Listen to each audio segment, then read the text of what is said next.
আসসালামু আলাইকুম রহমতুল্লাহ বারাকাতুহু গাইস, আশা করি আপনারা আমার ভিডিওটা থেকে অনেক উপকৃত হবেন। আপনারা যারা ইংরেজিতে জিরো লেভেলে আছেন, আপনাদের জন্য খুবই গুরুত্বপূর্ণ এই ক্লাসটি। তো আজকে ক্লাস হচ্ছে আর্টিকেল। চলুন কথা না বাড়িয়ে আমরা প্রত্যেকেই খাতা কলম নিয়ে আমরা লিখব এবং সাথে সাথে প্র্যাকটিস করব। আজকের বিষয় হচ্ছে আর্টিকেল। আর্টিকেল প্রত্যেকটা ক্ষেত্রে প্রয়োজন হয় স্পোকেনের বেলায়। তো আর্টিকেল কাকে বলে? কোনো ব্যক্তি, বস্তু বা প্রাণীকে নির্দিষ্ট বা অনির্দিষ্ট করে বোঝানোর জন্য যা ব্যবহার করা হয় তাই আর্টিকেল। একটি সেন্টেন্সে কোনো ব্যক্তি বা বস্তু বা প্রাণীকে নির্দিষ্ট অথবা অনির্দিষ্ট করে বোঝানোর জন্য যা প্রয়োজন হয় বা ব্যবহার করা হয় তাই হচ্ছে কি আর্টিকেল। এন দিকে আর্টিকেল বলে, যেমন এ এন দি, এই তিনটি বিষয় প্রত্যেকটি সেন্টেন্সের মধ্যে আমরা ব্যবহার করতে হবে। আর্টিকেল দুই প্রকার, যথা ইনডিফিনিট আর্টিকেল আর এটা হচ্ছে ডেফিনিট আর্টিকেল। তাহলে আর্টিকেল কত প্রকার? দুই প্রকার। একটা হচ্ছে ইনডিফিনিট আর্টিকেল, একটা হচ্ছে ডেফিনিট আর্টিকেল। তাহলে আর্টিকেল কত প্রকার? আর্টিকেল হচ্ছে দুই প্রকার। তাহলে আমরা এখান থেকে আর্টিকেল শিখলাম, কোনো ব্যক্তি বা বস্তু বা প্রাণীকে নির্দিষ্ট বা অনির্দিষ্ট করে বোঝানোর জন্য যা ব্যবহার করা হয় তাই হচ্ছে কি আর্টিকেল। আর আমরা সংক্ষেপেও বলতে পারি এন দিয়ে হচ্ছে কি আর্টিকেল। আর্টিকেল কত প্রকার? দুই প্রকার। একটা হচ্ছে ডেফিনিট আর্টিকেল, একটা হচ্ছে ইনডেফিনিট আর্টিকেল। একটা হচ্ছে ডেফিনিট আর্টিকেল, একটা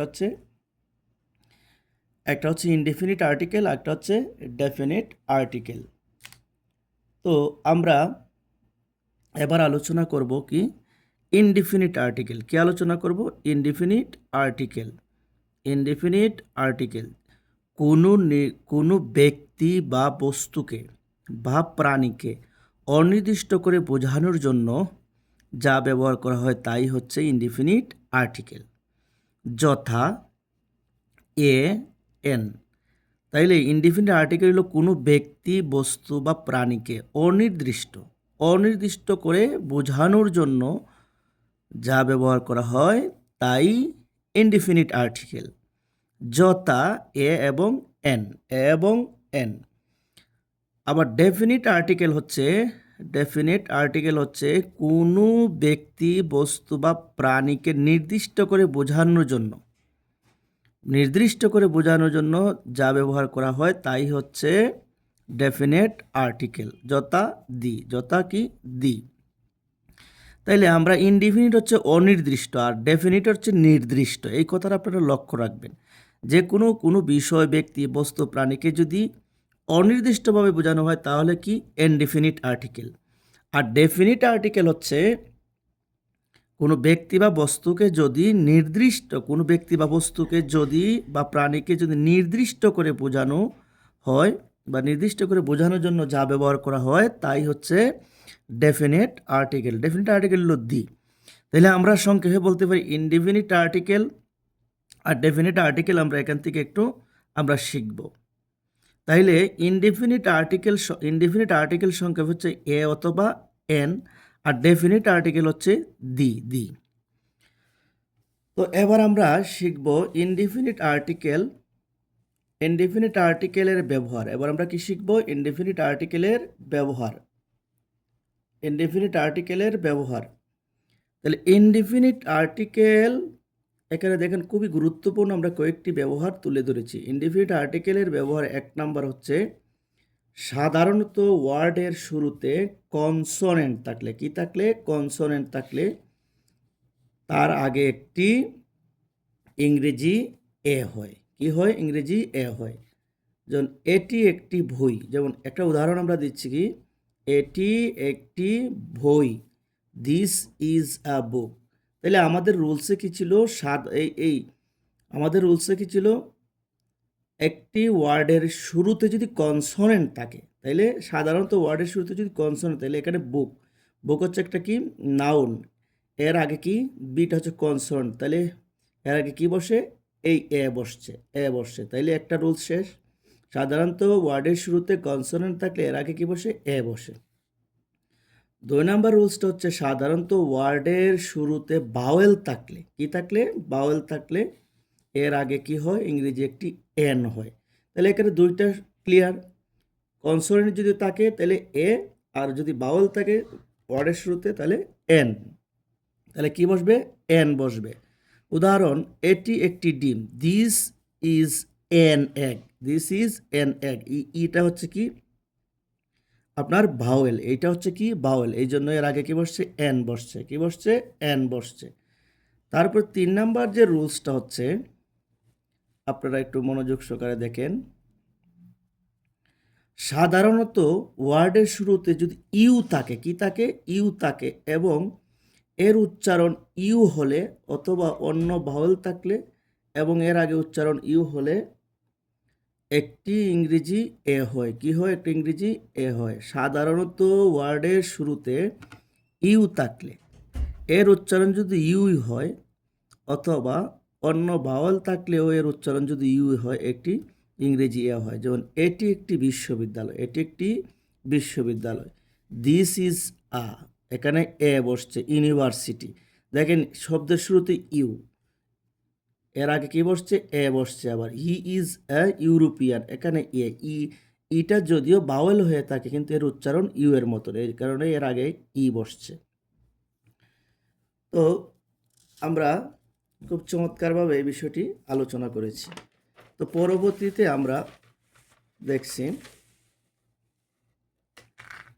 আমাদের যে 4 নাম্বার রুলসটা হচ্ছে, ওয়ার্ডের শুরুতে অ থাকলে, ওয়ার্ডের শুরুতে অ থাকলে এবং এর উচ্চারণ ওয়া হলে তার আগে একটি ইংরেজি এ হয়। যেমন এটি একটি এক পায়া টেবিল, দিস ইজ আ, এখানে দেখেন এটা ওয়ান লেগ টেবিল, দেখেন ওয়ান, এটার উচ্চারণটা কি হয়েছে, ওয়া। এই কারণে শব্দের শুরুতে ও আছে আর উচ্চারণটা ওয়া হয়েছে, এই কারণে এর আগে কি বসছে, এ বসছে। তারপরে দেখেন 5 নাম্বার যে রুলসটা হচ্ছে, ওয়ার্ডের শুরুতে অনুচ্চারিত এইচ থাকলে তার আগে একটি এর ইংরেজি এন ব্যবহার করা হয়। কী ব্যবহার করা হয়, এন ব্যবহার করা হয়। যেমন 1 ঘন্টা, এন হাওয়ার। তাইলে ওয়ার্ডের শুরুতে এইচ থাকলে, আবার এইচটাও অনুচ্চারিত, যেমন হাওয়ার, এখানে এইচ আছে ওয়ার্ডের শুরুতে কিন্তু এইচটাও অনুচ্চারিত, এই জন্য এর আগে কি বসছে, এন বসছে, এর আগে এর জন্য কি বসছে, এন বসছে। 6 নাম্বার যে রুলসটা হচ্ছে আপনাদের, 6 নাম্বার রুলসটা হলো, ওয়ার্ডের শুরুতে কনসোনেন্ট থাকলে কিন্তু এর উচ্চারণ বাউল দিয়ে শুরু হলে তার আগে একটি ইংরেজি এন বসে। যেমন তাহলে এখানে কি, ওয়ার্ডের শুরুতে কনসোনেন্ট থাকলে আবার উচ্চারণ বাউল দিয়ে শুরু হলে এর আগে কি বসে, এন বসে। যেমন তিনি একজন M A, he is an M A. দেখেন এমটা হচ্ছে কি, কনসোনেন্ট, কারণ যদিও কনসোনেন্ট হয়ে থাকে এর উচ্চারণটা কিন্তু বাউল দিয়ে শুরু হচ্ছে, এই কারণে এর আগে কি বসছে, এন বসছে, কি বসছে, এন বসছে। 7 নাম্বার রুলসটা হইল, এক জাতীয় সকলকে বোঝানোর জন্য সিঙ্গুলার কমন নাউন এর আগে কি বসে, এ বসে। যেমন ঘোড়া উপকারী জন্তু, এ হর্স ইজ ইউজফুল। দেখেন ঘোড়া, এখানে সকল ঘোড়াকে বোঝানো হয়েছে, এক জাতীয় কমন নাউন সকল, এই জন্য এর আগে কি বসছে, এ বসছে। এ horse is a useful animal, এখানে দেখেন ঘোড়া এক জাতীয় সকল ঘোড়া যে উপকারী, এই জন্য এর আগে কি বসছে, এন বসছে। তো গাইস 8 নাম্বার যে রুলসটা হচ্ছে, তুলনা করার জন্য প্রনাউন, তুলনা করার জন্য প্রনাউনের আগে এ বসে, তুলনা করানোর জন্য।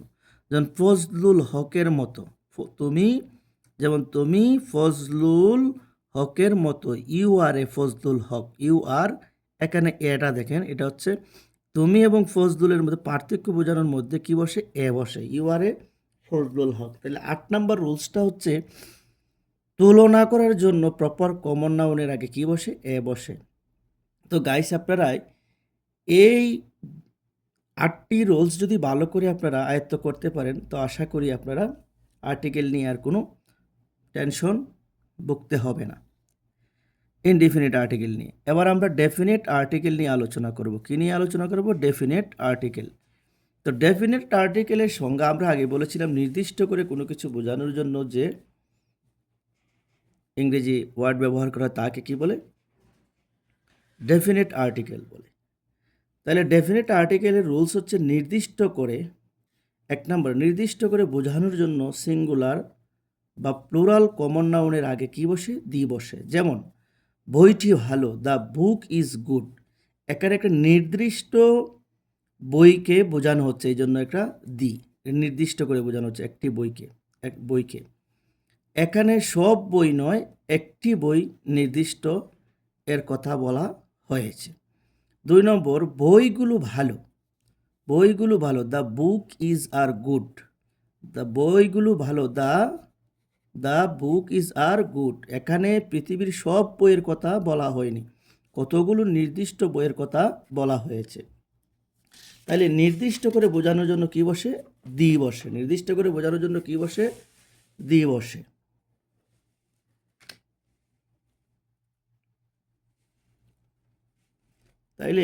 তাহলে 2 নাম্বার রুলসটা হচ্ছে ডেফিনিট আর্টিকেলের, এক জাতীয় সকলকে বোঝানোর জন্য, এক জাতীয় সকলকে বোঝানোর জন্য সিঙ্গুলার কমন নাউনের আগে দি বসে, দি ব্যবহার করা হয়। যেমন ঘোড়া উপকারী, দ্য হর্স ইজ ইউজফুল। এক জাতীয়, পৃথিবীর সকল ঘোড়াকে বোঝানো হয়েছে, এখানে নির্দিষ্ট করে বোঝানো হয়েছে, এই জন্য এটার আগে কি বসছে? দি। 3 নাম্বার যে রুলসটা হচ্ছে, চাঁদ, সূর্য, গ্রহ, নক্ষত্র, নদী, সাগর, পর্বতমালা, দ্বীপপুঞ্জ, আকাশ ইত্যাদির আগে দি বসে। যেমন চাঁদ গোলাকার, দ্য মুন ইজ রাউন্ড। এখানে চাঁদটা, এই মুন চাঁদটাকে নির্দিষ্ট করে বোঝানো, দি বসছে। সূর্য লাল, দ্য সান ইজ রেড। সূর্যের আগে কি বসছে? দি বসছে। মেঘনা একটি নদীর নাম, তাইলে মেঘনা একটি নদীর নাম, তাহলে মেঘনার একটা নির্দিষ্ট, এই জন্য দি বসছে। পদ্মা একটি বড় নদী, তাহলে নদীর আগে কি বসছে? পদ্মা হচ্ছে একটা নদীর নাম, নদীর আগে কি বসে? দি বসছে। বঙ্গোপসাগর, দ্য বে অফ বেঙ্গলি ইজ লার্জ, তাহলে বঙ্গোপসাগরের আগে কি বসছে? সাগরের আগে কি বসছে? দি বসছে। আকাশ নীল, আকাশের আগে কি বসে? স্কাই, স্কাইয়ের আগে কি বসে? দি বসে। The sky is blue. সূর্য পশ্চিম দিকে ওঠে, তাহলে সান অর্থ কি? সূর্য। এই সূর্যর আগে, সানের আগে কি বসে? দি বসে। তাহলে সূর্য পশ্চিম দিকে ওঠে, the sun is in the West, the sun is in the West. তাহলে সূর্য পশ্চিম দিকে ওঠে, the sun is in the West. তাইলে 3 নম্বরের রুলসটা হচ্ছে ডেফিনিট আর্টিকেলে, চাঁদ, সূর্য, গ্রহ, নক্ষত্র, নদী, সাগর, পর্বতমালা, দ্বীপপুঞ্জ, আকাশ ইত্যাদির আগে কি বসে? দি বসে। আপনারা এখানে এই 7টি একটু ভালো করে আয়ত্ত করবেন, দেখবেন যে কোনো পরীক্ষা বা যে কোনো ইংরেজিতে কথা বলার ক্ষেত্রে আপনাদের খুবই উপকার হবে। আমরা 4 নাম্বার রুলসটা নিয়ে এবার আলোচনা করব। ধর্মগ্রন্থ, পত্রিকা, বিখ্যাত বিল্ডিংস, জাহাজ, জাতি, সম্প্রদায়, অর্থবোধক স্থান ইত্যাদির আগে কি বসে? দি বসে। কি বসে? এই দিটা বসে। যেমন কোরআন পবিত্র, তাহলে কোরআনের আগে কি বসছে? The. The Quran is holy, Quran পবিত্র, the Quran is holy, the Quran পবিত্র। ইত্তেফাক ভালো, দ্য ইত্তেফাক ইজ গুড। দেখেন দিটা বসছে ইত্তেফাকের পত্রিকার আগে। তাজমহল খুব সুন্দর, the Taj Mahal is very beautiful. তাহলে তাজমহলের আগে কি বসছে? কি বসছে? দিটা বসছে। আবার দেখেন টাইটানিক বিখ্যাত, টাইটানিক ইজ ফেমাস। এই টাইটানিকের আগে কি বসছে? দি বসছে। বাঙালি সাহসী, তাহলে বাঙালি একটা জাতি, এর আগে কি বসছে? দি বসছে। কি বসছে? দি বসছে। বাংলাদেশিগণ পরিশ্রমী, তাহলে বাংলাদেশি একটা জাতি বা একটা দেশের আগে কি বসে? দি বসছে। Bangladeshi are industrious, Bangladeshi are industrious, বাংলাদেশিগণ পরিশ্রমী। মুসলমানগণ সত্যবাদী, দ্য মুসলিম আর ট্রুথফুল, মুসলিমগণ সত্যবাদী। এই যে মুসলিম, এটা একটা ধর্মগ্রন্থের আগে কি বসছে? দি বসছে। হিন্দুগণ ভালো, এই যে হিন্দুস একটা ধর্মের নাম, এর আগে কি বসছে? দি বসছে। হিন্দুস আর গুড। এটি একটি Gita, this is the Gita. এই যে একটা মানে বিখ্যাত একটা গ্রন্থের নাম বা একটা ধর্মগ্রন্থের নাম গীতা, এর আগে কি বসছে? দি বসছে। তাইলে আমরা ধর্মগ্রন্থ, পত্রিকা, বিখ্যাত বিল্ডিং, জাহাজ, জাতি, সম্প্রদায়, অর্থবোধক স্থান ইত্যাদির আগে কি বসে? দি বসে। এখানে এই 9টা বিষয় আছে, আপনারা শেষ করবেন। এখানে আছে 7টা, আপনারা এগুলো ভালো করে শেষ করবেন। তো গাইস, আমার ভিডিওটা যদিও লম্বা হয়ে থাকে, আপনারা যদি এই ভিডিওটা খাতা কলমে প্র্যাকটিস করে ভালো করে একবার আয়ত্ত করতে পারেন, তাহলে আর্টিকেল নিয়ে আর কোনো সমস্যা হবে না। আমি খুব সুন্দর এবং সহজ সরলভাবে আপনাদেরকে তুলে ধরেছি। আপনারা আমার ভিডিওটি লিখবেন, প্র্যাকটিস করবেন এবং পরবর্তী ভিডিও দেখার জন্য আপনাদের অনুরোধ রইল। আসসালামু আলাইকুম।